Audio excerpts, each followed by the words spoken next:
చేవెళ్లలో జరిగినటువంటి tipper bus ప్రమాదంలో 25 మంది చనిపోయారు. అసలు ఈ 25 మంది ప్రాణాలు పోగొట్టడానికి మృత్యు శకటంలా దూసుకొచ్చింది టిప్పర్.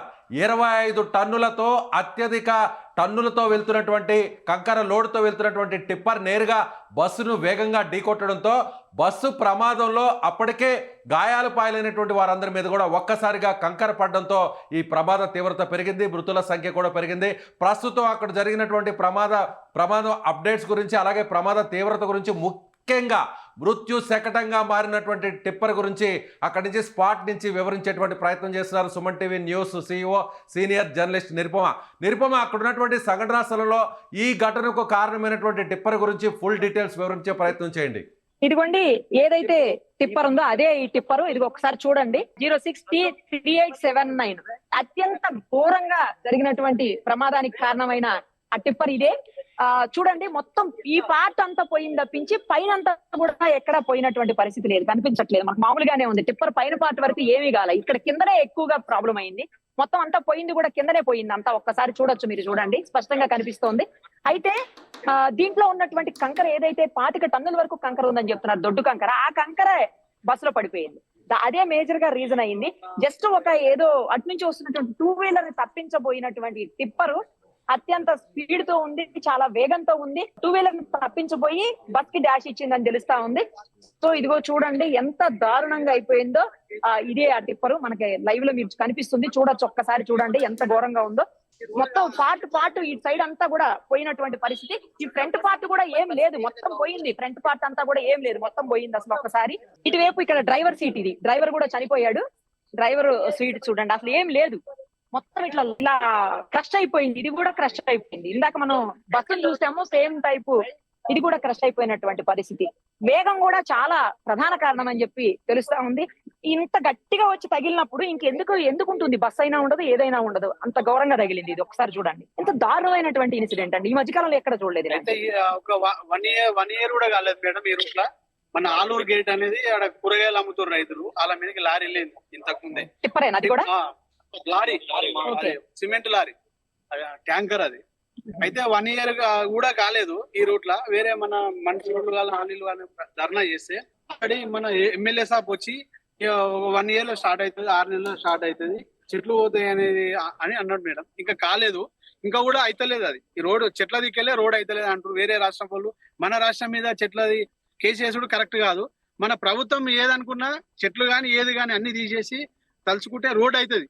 మేము చేయాలని అనుకుంటున్నాం. మంత్రులు ఉన్నారు ఇక్కడ, ఎమ్మెల్యేలు ఉన్నారు, చేయాలని అనుకుంటున్నాం. రైట్. ఇది యాక్చువల్లీ అక్కడ బస్ దగ్గరే ఉంది ముందైతే. తర్వాత బాడీస్ తీసేటప్పుడు ఇబ్బంది అవుతుందని చెప్పేసి తీసుకొచ్చి జేసీబీలతో పక్కన పెట్టారు, లేకపోతే అక్కడే ఉంది ఇది కూడా ఇంతకు ముందు. చూడండి అసలు పార్ట్ ఏ పార్ట్ కూడా పనిచేయదు, అసలు ఏ పార్ట్ లేకుండా ఎట్లయిపోయింది. ఒక్కసారి ఇటు సైడ్ లోపలికి చూస్తే అర్థమవుతుంది మీకు ఎంత ఘోరమైనటువంటి యాక్సిడెంట్ ఇది అనేది.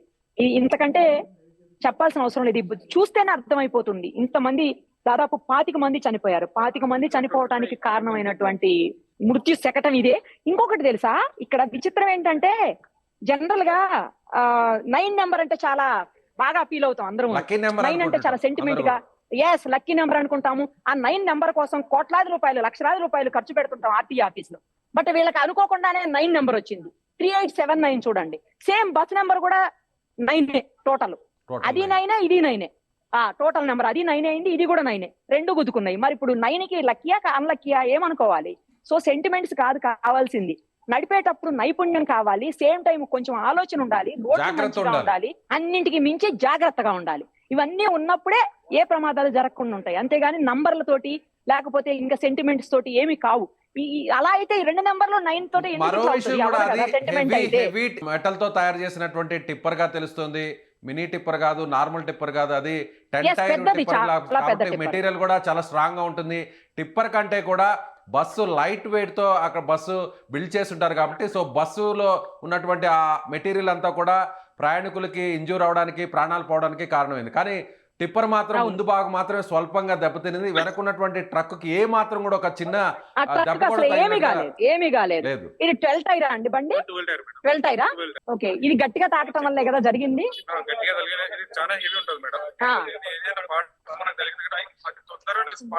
చనిపోయే అవకాశాలు ఉంటాయి. దీని వల్ల మనకు బస్ చాలా ప్రమాదం, చాలా గట్టిగా ఉంటుంది. చాలా గట్టి. ఏ టూ వీలర్ ఏమైనా తప్పించబోయిందండి వెహికల్? ఏమో మేడం, అది ఆడ చిన్న గుంతున్నది కదా, గుంతుంది. అక్కడ ఏమైందంటే ఓవర్ బ్యాలెన్స్ అవుతుంది మేడం. ఒక టిప్పర్ కానీ ఒక ట్రక్ కానీ బస్సు కానీ ఎదురెదురుగా ఢీకొట్టడం చూసాం. కానీ ఆ ట్రక్కులో టిప్పర్లో ఉన్నటువంటి కంకర, టన్నుల కంకర అంతా కూడా బస్సులో పడిపోవడం వల్ల బస్సులో ప్రయాణిస్తున్నటువంటి ప్రయాణికులు ఇంత పెద్ద సంఖ్యలో చనిపోవడం అనేది నాకు తెలిసి బహుశా దేశంలోనే ప్రథమం అనుకోవచ్చు. మీరేమంటారు నిరుపమ? అవును, 100% మీరు చెప్పింది. ఇంత అత్యంత పెద్ద ప్రమాదం మొన్న మనం చూసాము, 19 మంది చనిపోయింది, అది సజీవ దహనం అయ్యారు.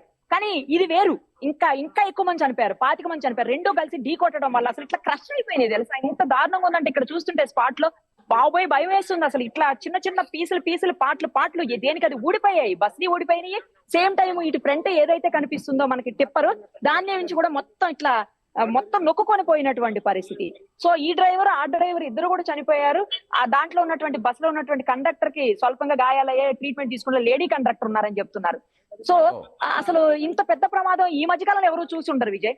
ఎస్, ఒకసారి ఆ రోడ్డు ఎంత విడుతుందో ఒకసారి చూపించే ప్రయత్నం చేస్తారా? నేరోగా ఉన్నటువంటి సింగిల్ రోడ్ కావడం వల్ల ఈ ప్రమాదం జరిగింది అని అంటున్నారు. నేరోగా ఏమి కాదు, కానీ ఇది రోడ్డు 2 వేలోనే వెళ్ళొచ్చు, 2 వేలో వెళ్ళడానికి అవకాశం ఉంది.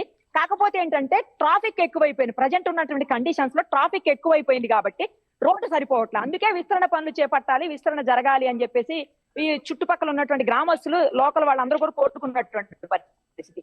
బట్ అది జరగలేదు. నేషనల్ గ్రీన్ ట్రిబ్యునల్ లో ప్రాబ్లం ఉందని చెప్పి కోర్టులో కేసు నడుస్తుండటం వల్ల జరగలేదు. కాబట్టి కంటిన్యూస్ గా వెహికల్స్ పోవటం మొదలు పెడితే కంటిన్యూస్ గా 40-50 వెహికల్స్ వెళ్తాయంట. సో కనీసం 2 వీలర్ కూడా అట్లీస్ట్ ఓవర్కమ్ చేసి ఓవర్టేక్ చేసుకుని ముందుకెళ్లేదానికి అసలు అవకాశం ఉండదంట. అంత ఘోరంగా ఉంటుంది పరిస్థితి. సో రోడ్డు విస్తరణ ఇమ్మీడియట్ గా జరగాల్సినటువంటి అవసరం ఉంది అనేది అందుకే అంటున్నారు చుట్టుపక్కల వాళ్ళు. వెహికల్స్ పెరిగిపోయాయి, చిన్నదైపోయింది రోడ్డు, ఎప్పుడో ఉన్నటువంటి రోడ్డు కాబట్టి అది ఇప్పుడు పరిస్థితులకి, ఇప్పుడు ఉన్నటువంటి ట్రాఫిక్ కండిషన్స్ కి సరిపోవట్లేదు. సేమ్ టైము ఆ గుంతలు కూడా అక్కడక్కడ మరమ్మతులు కూడా చేపట్టాల్సినటువంటి అవసరం ఉంది. ఈ రోడ్లో చాలా చోట్ల గుంతలు, ఇప్పుడు మేము వచ్చేటప్పుడు కూడా చూసాము, చాలా చోట్ల గుంతలు ఉన్నాయి. అప్పా జంక్షన్ దగ్గర నుంచి చూసుకుంటే మన్యగూడ వరకు కూడా ఇలాగే ఉంటుందంట పరిస్థితి. రోజు ఏదో అక్కడ అధికారులు, మీరు అక్కడ స్థానికంగా ఉన్నటువంటి లోకల్ గా అక్కడ రెస్క్యూ చేస్తున్నటువంటి ఆపరేషన్ లో ఉన్నటువంటి అధికారులతో కూడా మాట్లాడి ఉంటారు. రెండు కూడా అటు బస్సు కానీ టిప్పర్ కానీ ఎంత వేగంతో వెళుతున్నాయి, ఎంత స్పీడ్ తో వెళ్తున్నాయి అనేది ఏమైనా సమాచారం వచ్చిందా? రెండు కూడా చాలా ఓవర్ స్పీడ్ తోటి ఉన్నాయని చెప్తున్నారు. ఆల్మోస్ట్ 100 అబోవ్ టిప్పర్ ఉందని చెప్తున్నారు, దగ్గరలో బస్సు కూడా ఉందని చెప్తున్నారు. కానీ బస్సులకి మరి యాక్చువల్ గా వాళ్ళకి స్పీడ్ కి లిమిట్ ఉంటుంది, ఆ లిమిట్ దాటి వెళ్తున్నట్టు చెప్తున్నారు బస్ కూడా. ఎందుకంటే అది గవర్నమెంట్, పూర్తి స్థాయిలో గవర్నమెంట్ బస్ కాదు, బయట నుంచి తీసుకొని కొన్ని హైర్ చేసుకుంటారు కదా ఆర్టీసీకి, ఆ బస్ అని చెప్తున్నారు. సో అలాంటప్పుడు వాటికి స్పీడ్ కంట్రోల్ అనేది ఉండకపోవచ్చు. సో దాని వల్ల కూడా ఎవరు చూసినా ఎవరు చెప్పినా కూడా ఇద్దరు చెప్పేది, బస్సులో వాళ్ళు కూడా ఎవరు అంటే అంతకుముందు ఇప్పుడు లేరు, కానీ బస్సులో వాళ్ళు హాస్పిటల్కి వెళ్ళిపోయారు, బాగున్న వాళ్ళు ఇంటికి వెళ్ళిపోయారు. సో వాళ్ళందరూ చెప్పేది కూడా అక్కడ స్థానికులు చెప్పారు, రెండు కూడా చాలా స్పీడ్ తోటే ఉన్నాయి అని చెప్పేసి. ఆ కారణంతో ఇంత పెద్ద ప్రమాదానికి కారణమైందని చెప్పి తెలుస్తోంది. రైట్ నిరుపమ, మళ్ళీ మిమ్మల్ని మాట్లాడించేటువంటి ప్రయత్నం చేస్తాం. సో ఇది చేవెళ్లలో జరిగినటువంటి అత్యంత దారుణమైనటువంటి రోడ్డు ప్రమాదం.